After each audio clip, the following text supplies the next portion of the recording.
नमस्ते विद्यार्थियों। आज हम मौलिक अधिकारों का जैसा कि हम पिछले व्याख्यान में अध्ययन कर रहे हैं उसको आगे बढ़ाते हैं। और अब तक जो हमने पढ़ा था मौलिक अधिकारों के अंतर्गत वो मौलिक अधिकारों की विशेषताएं, मौलिक अधिकार क्या होते हैं, मौलिक अधिकारों जो भारतीय नागरिकों के लिए किस प्रकार से दे रखे हैं उन सब पर हमने बात की थी। भारतीय संविधान के अंतर्गत 6 प्रकार के मौलिक अधिकार दे रखे हैं, उस पर हमने बात की थी। और पिछले व्याख्यान के अंतर्गत हमने समानता के जो मौलिक अधिकार है उस पर अध्ययन किया था। आज हम स्वतंत्रता के जो मौलिक अधिकार है उस पर अध्ययन करते हैं और उसको जानने का प्रयास करते हैं कि किस प्रकार से भारतीय नागरिकों के लिए स्वतंत्रता का मौलिक अधिकार दिया हुआ है। तो जो अनुच्छेद 19 है उसमें जो स्वतंत्रताएं भारतीय नागरिकों के लिए दे रखे हैं उस पर आज अध्ययन करते हैं। तो 6 प्रकार की जो स्वतंत्रताएं भारतीय नागरिकों के लिए अनुच्छेद 19 के अंतर्गत दे रखी हैं। और जो 6 स्वतंत्रता हैं वो इस प्रकार से हैं।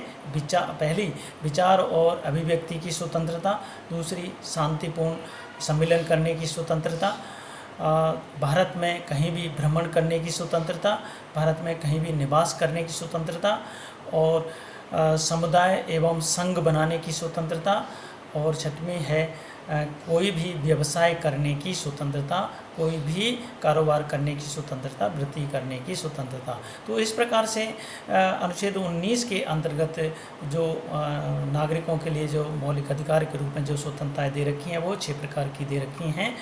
तो इन सब का कोई भी व्यक्ति उपयोग कर सकता है, उपभोग कर सकता है। किसी व्यक्ति को इन स्वतंत्रताओं का उपयोग करने से प्रतिबंधित या रोका नहीं जा सकता है। तो जो पहली जो स्वतंत्रता है वो विचार अभिव्यक्ति की स्वतंत्रता या वाक एवं अभिव्यक्ति की स्वतंत्रता, उसके अंतर्गत जो चीज़ें आती हैं उसको हम इस प्रकार से जानते हैं कि अपने व अन्य के जो विचार होते हैं उनको हम किसी प्रकार से प्रसारित कर सकते हैं, उसकी पूरी तरीके से स्वतंत्रता होगी। प्रेस की स्वतंत्रता भी इसके अंतर्गत आती है। प्रेस स्वतंत्र रूप से अपना कार्य करेगा तो उस पर किसी प्रकार का प्रतिबंध नहीं होगा। व्यवसाय, ये कि जो विज्ञापन होते हैं उनको भी हम प्रेस के माध्यम से उनका विज्ञापन कर सकते हैं, तो ये भी एक स्वतंत्रता होगी। किसी व्यक्ति के जो फ़ोन है उसको टैपिंग नहीं किया जाएगा, इस पर प्रतिबंध है। और इसके अलावा जो अपने जो विचार हैं उनको प्रसारित करने के लिए हम किसी भी इलेक्ट्रॉनिक मीडिया तक को और अखबारों को इत्यादि इन सब चीज़ों का उपयोग कर सकते हैं। अपने व्यक्तिगत तौर पर भी प्रचार प्रसार कर सकते हैं अपने विचारों को। और किसी भी राजनीतिक दल है, संगठन है, उनकी जो विचारधारा है उसको भी हम प्रचार प्रसार कर सकते हैं। इसके अलावा जो है कि भी जो बंद होता है, कोई भी बंद का आयोजन किया जाता है उसके खिलाफ भी आवाज़ उठाई जा सकती है, जो कि अनैतिक हो या कानूनी तौर पर सही नहीं हो उसके विरुद्ध में आवाज़ उठा सकते हैं। सरकार की जितनी गतिविधियाँ, योजनाएं इत्यादि उन सब की सूचना हम प्राप्त कर सकते हैं। और इसके अलावा व्यक्ति की जो स्वतंत्र जो शांति व्यवस्था होती है उस शांति व्यवस्था को बनाए रखने का भी इसके अंतर्गत अधिकार है, उसमें किसी प्रकार का खलल नहीं होना चाहिए। और अखबारों के अंतर्गत किसी भी अखबार को किसी आधार पर भेदभाव तरीके से उसको प्रतिबंधित नहीं किया जा सकता। उसकी कुछ सीमाएं निर्धारित की जा सकती हैं लेकिन पूरी तरीके से उसको प्रतिबंधित नहीं किया जा सकता है। तो ये सारी चीज़ें जो हैं विचार अभिव्यक्ति की स्वतंत्रता के अंतर्गत आते हैं। कोई भी प्रदर्शन आप कर सकते हैं, कोई भी विरोध का सरकार के विरोध से संबंधित कार्य कर सकते हैं, किंतु हड़ताल करने का अधिकार आपको नहीं होगा। हड़ताल करने का जो अधिकार है वो प्रतिबंधित हैं। और किसी भी प्रकार की सूचना भी हम प्राप्त कर सकते हैं, सरकार की योजनाओं के बारे में जानकारी ले सकते हैं। तो ये सारी जो चीज़ें हैं विचार अभिव्यक्ति की स्वतंत्रता के अंतर्गत आती हैं। पर ये जो स्वतंत्रताएं पूरी तरीके से निरपेक्ष नहीं हैं या पूरी तरीके से ऐसा नहीं है कि ये हमेशा हमेशा ही व्यक्ति के लिए उपलब्ध रहेंगी। कुछ सीमाओं के अंतर्गत इनमें प्रतिबंध भी लगाया जा सकता है। और प्रतिबंध किस प्रकार से लगाया जा सकता है? जब भारत में आपातकाल लागू हो जाता है, देश की एकता अखंडता का सवाल जब आता है और कोई आपातकाल लगाया जाता है, उस समय धारा 19 की जो स्वतंत्रताएं भारतीय नागरिकों के लिए दे रखी हैं वो ऑटोमेटिकली निलंबित हो जाती हैं अनुच्छेद 258 के अंतर्गत। और इसके अलावा अनुच्छेद 258 नहीं 358 के अंतर्गत, तो 358 जो अनुच्छेद है उसके अंतर्गत जब इमरजेंसी लगती है तब ये जो अनुच्छेद 19 की जो स्वतंत्रता हैं वो स्वतंत्रताएं अपने आप निलंबित हो जाती हैं। इसके अलावा राष्ट्रपति अनुच्छेद 359 के अंतर्गत किसी भी मौलिक अधिकार को निलंबित करने का आदेश निकाल सकता है। ये भी भारतीय संविधान के अंतर्गत व्यवस्थाएं की गई हैं। जब इमरजेंसी लागू हो जाती है तब इस तरीके का आदेश निकाल सकता है। तो धारा 19 जो अनुच्छेद 19 है उनकी जो स्वतंत्रताएं दे रखी हैं वो अनुच्छेद 58 के 358 के द्वारा उनको निलंबित किया जा सकता है। तो इसके अलावा जैसे देश की एकता अखंडता का सवाल हो, राज्य की सुरक्षा का मामला हो, विदेशों से मित्रवत संबंधों का मामला हो और उसमें कहीं ये मौलिक अधिकार आ रहे हों, बीच में आड़े आ रहे हों, अनुच्छेद 19 की जो प्रावधान है वो कहीं बीच में आड़े आ रहे हों तो उनको सीमित किया जा सकता है। नैतिकता के आधार पर भी इनको सीमित किया जाता है। किसी व्यक्ति की आलोचना की जा रही है और वो मानहानि उसकी हो रही हो और शिष्टाचार का उल्लंघन हो रहा हो, उस स्थिति के अंतर्गत भी इन जो मौलिक अधिकार या जो स्वतंत्रता हैं इनको प्रतिबंधित किया जा सकता है। सार्वजनिक हितों का या सार्वजनिक आदेश का पालन करने के लिए भी इनको प्रतिबंधित किया जा सकता है। लोक व्यवस्था बनाए रखने के लिए इनको प्रतिबंधित किया जा सकता है। तो इस प्रकार से न्यायालय की अवमानना हो रही हो उस स्थिति में भी इनको निलंबित किया जा सकता है।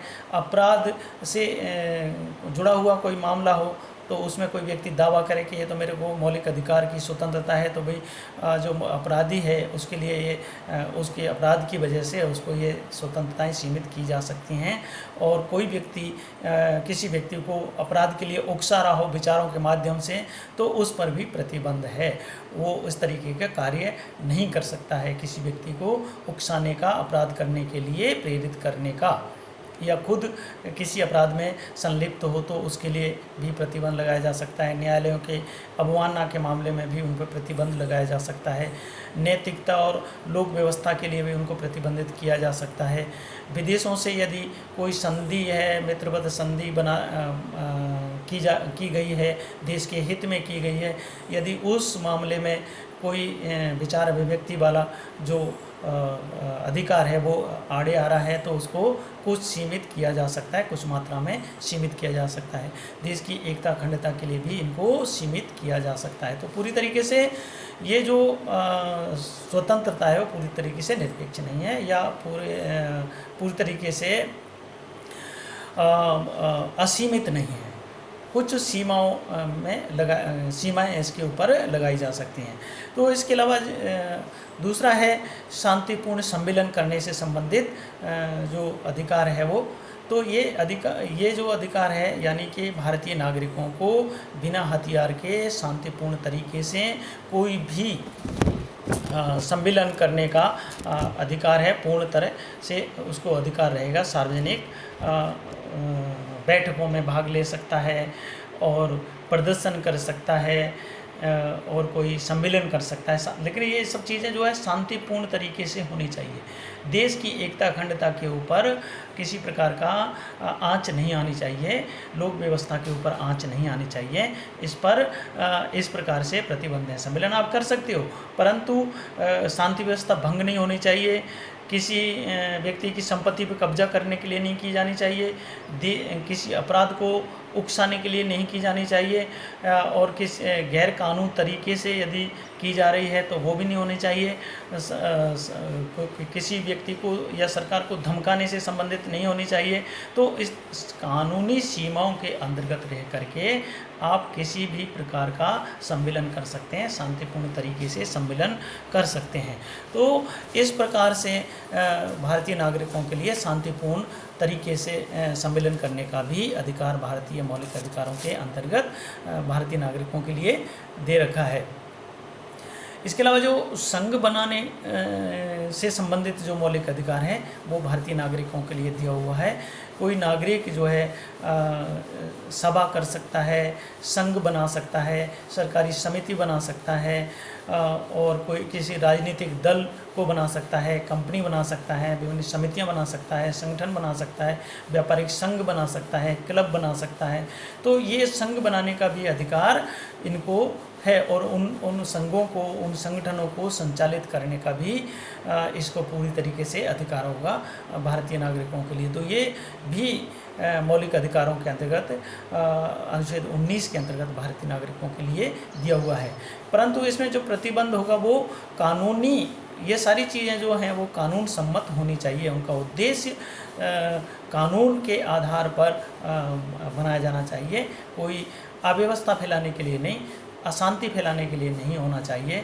अपनी बात को रखने के लिए, अपने उद्देश्य को पूरा करने के लिए इसको कर सकते हैं, किंतु देश के हितों के विरुद्ध नहीं होना चाहिए, लोक व्यवस्था के विरुद्ध नहीं होने चाहिए। तो ऐसे संघ जो शांतिपूर्ण तरीके से हों, बिना हथियारों के हों, और किसी प्रकार की जो सार्वजनिक जो कल्याण है, नैतिकता है, सदाचार है, लोक व्यवस्थाएँ हैं, इन सब के विरुद्ध में नहीं होना चाहिए। और हड़ताल करने के लिए भी ये जो संगठन है या संघ है ये नहीं बनाया जाना चाहिए। तो इस प्रकार का भी संघ हम बना सकते हैं। भारत में कहीं भी भ्रमण करने का भी भारतीय नागरिकों के लिए अधिकार है। कोई नागरिक भारत के किसी भी जगह पर भ्रमण कर सकता है, और ये इस वजह से इसको दिया गया है कि इस कारण से एक नागरिक दूसरे क्षेत्र में जाता है तो उसको वहाँ की कल्चर से मिक्स होता है, वहाँ के लोगों को जानने का प्रयास करता है। तो इससे क्या है कि देश की एकता को बढ़ावा मिलता है। तो इसका मूल उद्देश्य यही है कि देश की एकता बढ़ती है। किंतु इसमें कुछ प्रतिबंध लगाए जा सकते हैं। जैसे जनजातीय जो क्षेत्र होता है वहाँ पर कोई व्यक्ति यदि जाना चाहता है, वहाँ की जो संस्कृति है, वहाँ के रीति रिवाज हैं, उनकी संस्कृति पर कोई आँच आती है, तो उस स्थिति में इन पर प्रतिबंध किसी व्यक्ति के ऊपर लगाया जा सकता है। तो और इसके अलावा जैसे कोई संक्रमित व्यक्ति हो किसी रोग विशेष से, जो संक्रामक रोग है, जैसे आजकल चल रहा है कोरोना वाला रोग चल रहा है, इसके अलावा एड्स वाला जो रोग है, तो इस कारण से अब कोई व्यक्ति ये कहे कि भाई मैं तो मौलिक अधिकार के अंतर्गत हमें ये अधिकार दे रखा है कि हम कहीं भी भ्रमण कर सकते हैं, देश के किसी भी कोने में जा सकते हैं, किंतु जब वो कोरोना का पेशेंट है तो उस पर प्रतिबंध लगा सकते हैं। भाई उसको जैसे आजकल क्वारंटाइन किया हुआ है, उनको एक क्षेत्र विशेष में या घर पर क्वारंटाइन कर दिया जाता है, तो फिर वो मौलिक अधिकारों का यदि दावा करे तो वो नहीं चलेगा, क्योंकि उससे जनता के स्वास्थ्य के साथ में खिलवाड़ होगा या लोक व्यवस्था के विरुद्ध में होगा। तो इस स्थिति में उस पर प्रतिबंध लगाया जा सकता है कहीं भी भ्रमण करने से रोकने के लिए। जनजातीय मामले के जो क्षेत्र हैं वहाँ से भी रोका जा सकता है। इसके अलावा जैसे वेश्या है कोई, तो वो यदि एक जगह से दूसरी जगह जाती है, वहाँ पर अनैतिक रूप से लोगों के स्वास्थ्य पर प्रभाव पड़ता है, तो उसको भी इस ऐसे भ्रमण से रोका जा सकता है। इसके अलावा जैसे एक और जो स्वतंत्रता है वो निवास से संबंधित है। निवास करने का अधिकार भारतीय नागरिक को देश के किसी भी क्षेत्र में जाकर के निवास करने का पूरी तरीके से अधिकार होगा। स्थायी तौर से अस्थायी तौर से किसी भी रूप में वो कहीं पर भी बस सकता है, रह सकता है, घर बना सकता है। तो इससे क्या है कि क्षेत्रीय जो संकीर्णता है वो कम होंगी। इस कारण से ये मौलिक अधिकार भारतीय नागरिकों के लिए दिया हुआ है, किंतु कई कारणों से इन पर भी रोक लगाई जा सकती है। लोक हित में जो व्यवस्था है उसके लिए लगा सकते हैं, जनजातीय क्षेत्रों से सुरक्षा के लिए लगा सकते हैं। तो ये सारी चीज़ें प्रतिबंधित की, इस आधार पर प्रतिबंधित उनको किया जा सकता है। तो आज इतना ही, बाकी का कल।